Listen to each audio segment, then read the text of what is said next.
सावधानी से सुनना। एक प्रश्न हमारे भीतर खड़ा होता है, जब हम सूर्य नारायण भगवान को अर्घ देते हैं, जल चढ़ाते हैं, तो वो जल पृथ्वी पर जब गिरता है तो उसके छींटे हमारे शरीर पर लगते हैं। क्या वो ठीक है? क्या वो श्रेष्ठ है?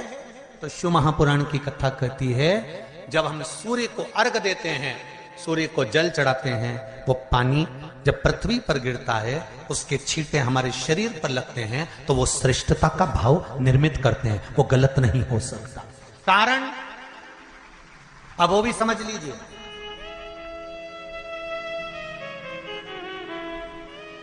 अब सूर्य नारायण भगवान को आप जल चढ़ा रहे हो तो छींटे नहीं लगे, उसके लिए क्या स्टूल पे चढ़ के चढ़ाओगे कि कुर्सी पे चढ़ के चढ़ाओगे?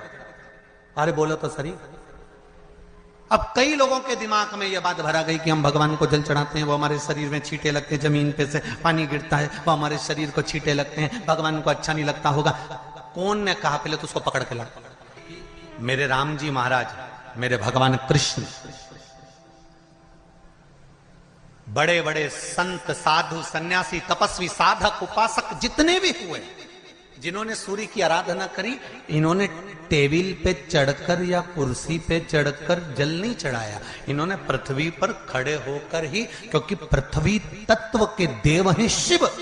जब हम मृत्यु लोक पर खड़े होकर, पृथ्वी पर खड़े होकर भगवान शंकर का भाग पृथ्वी तत्व को धारण कर कर जल को हाथ में लेकर जब समर्पित करते हैं, और जो जल नीचे गिरता है वो शरीर पर अगर लगता है तो हमको उसका आशीर्वाद ही प्राप्त होता है, दोष नहीं लगता। पर लोगों ने इसको विपरीत कर दिया। कि कौन ने विपरीत करा? कई लोगों ने इसको विपरीत कर दिया। कौन ने विपरीत करा? तो जो दूसरे धर्म के लोग होते हैं, जिनको हिंदू धर्म से नफरत होती है और जो हिंदू धर्म की पूजन, सेवा, अर्चना को समाप्त करना चाहते हैं, वो धीरे धीरे धीरे धीरे कहने लगे कि सूर्य को जल चढ़ाओगे तो शरीर में लगेगा, शरीर में लगेगा तो दोष लगेगा। इसको कह कहकर घर घर में सूर्य को जल चढ़ाना लोगों ने बंद कर दिया कि आप जल चढ़ाएंगे तो दोष लगेगा, शरीर पे छींटा लगेगा, शरीर को ऐसा लगेगा। ये दोष नहीं है। कितनी सुंदर बात है महाराज। सूर्य नारायण भगवान को जब जल चढ़ाया जाता है, हाथ सिर से 8 इंच की दूरी पर होना चाहिए।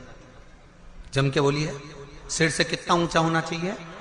8 इंच ऊपर अपना हाथ होना चाहिए मस्तक से सूर्य को जल चढ़ाते समय।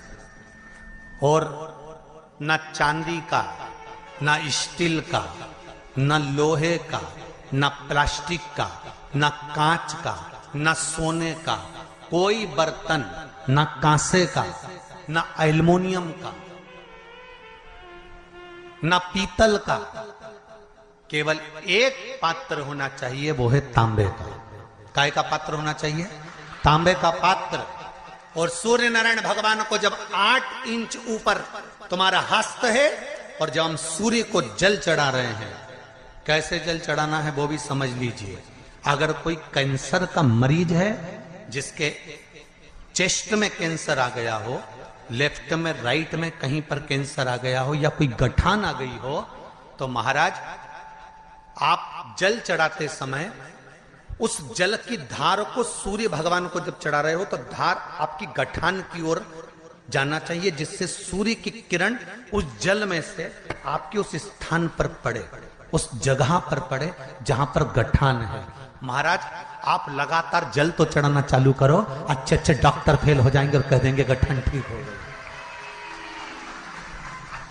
आपका लीवर और किडनी गड़बड़ कर रहा है, आप प्रतिदिन, आपका स्वास्थ्य गड़बड़ रहता है, आप प्रतिदिन ये ज्योतिष शास्त्र के अंतर्गत, रत्न शास्त्र के अंतर्गत, ये रत्न शास्त्र, ज्योतिष शास्त्र, रंग शास्त्र जो हमारे यहाँ है, रंगों के हिसाब से ये जितने रत्न होते हैं, माणिक हुआ, सोन, मोती हुआ, नीलम हुआ, मूंगा हुआ, पुखराज हुआ, ये क्यों कहते हैं ये पीला है, ये सफेद है, ये नीला है, ये लाल है, इसको शरीर में क्यों पहनाते हैं? उसका कारण होता है कि जब शरीर में पहनते हैं, सूर्य की किरण उसमें पड़ती है, हमारे शरीर पर वो कलर का इफेक्ट पड़ता है, उस कलर को शरीर पर लगता है, और शरीर पर लगता है तो हमारा शरीर धीरे धीरे, हमारी जो इंद्रियां हैं वो सही होने लगती हैं, काम सही होने लगता है। तो आप कहते हो ना, सब मैं कौन सा नक पहनूं, मैं कौन सा मोती पहनूं, मैं कौन सा पुखराज पहनूं, मैं कौन सा नीलम पहनूं, वो ज्योतिष शास्त्र के अंतर्गत, रत्न शास्त्र के अंतर्गत जितने रत्न हम पहनते हैं ये केवल उस किरण के लिए ही तो पहनते हैं कि जो सूर्य की किरण मिले, उस किरण का प्रभाव हमारे शरीर पर पड़े।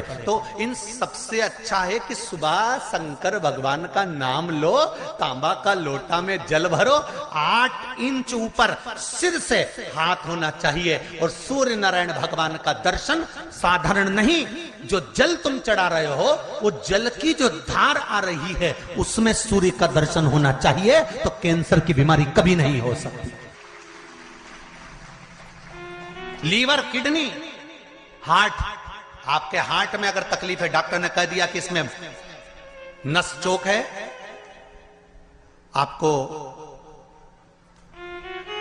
कहीं ना कहीं छल्ला डलेगा, आपको कह दिया इसमें कुछ ना कुछ प्रॉब्लम आ रही है, आप सूर्य को अर्घ देना चालू कर दो, सूर्य को जल चढ़ाना चालू कर दीजिए। आप सूर्य को जल चढ़ाओ, वो जल की जो तरंग आ रही है, वो जल जो निकल कर जा रहा है, उसकी जो किरण आपके हृदय पर, आपकी छाती पर पड़ रही है, नाड़ियों में पड़ रही है, नसों में पड़ रही है, उसका बल देखो तो सही। 1 महीना लगातार चढ़ाओ, तो 15 दिन 20 दिन कर तो देखो। क्यों राम जी महाराज जल चढ़ाते थे, क्यों भगवान कृष्ण जल चढ़ाते थे सूर्य को, क्यों दशरथ जी महाराज जल चढ़ाते थे, क्यों कश्यप ऋषि जल चढ़ाते थे सूर्य को, सारे 33 कोटि देवता, सारे ऋषिवर, साधु संत सन्यासी तपस्वी साधक उपासक सब भगवान सूर्य को अर्घ दिया करते थे। क्यों देते थे, किस लिए? सूर्य नारायण भगवान को जल चढ़ाते समय आपके पंजों की एड़ी ऊंची नहीं होना चाहिए, ध्यान दीजिएगा मेरा। आपका पंजा पांव का पूरा की पूरा जमा होना चाहिए भूमि पर। हाथ कितने इंच ऊपर? 8 इंच ऊपर होना चाहिए। जल जो गिरे, सूर्य की किरण, सूर्य का दर्शन उस जल की रोशनी में करना चाहिए। क्या होगा उससे? जिस बच्चे को आंख में चश्मा लगा हो, मोटे से मोटा चश्मा लगा हो, छूट नहीं रहा हो, तो थोड़े दिन उसको सूर्य का अर्घ चढ़वाना चालू कर दो और जल में से सूर्य का दर्शन कराना चालू कर दो। सूर्य का दर्शन जल में से 2 महीना 2.5 महीना बहुत है, आंख की रोशनी बढ़ जाएगी, चश्मा हट जाएगा। आप कर देखिए।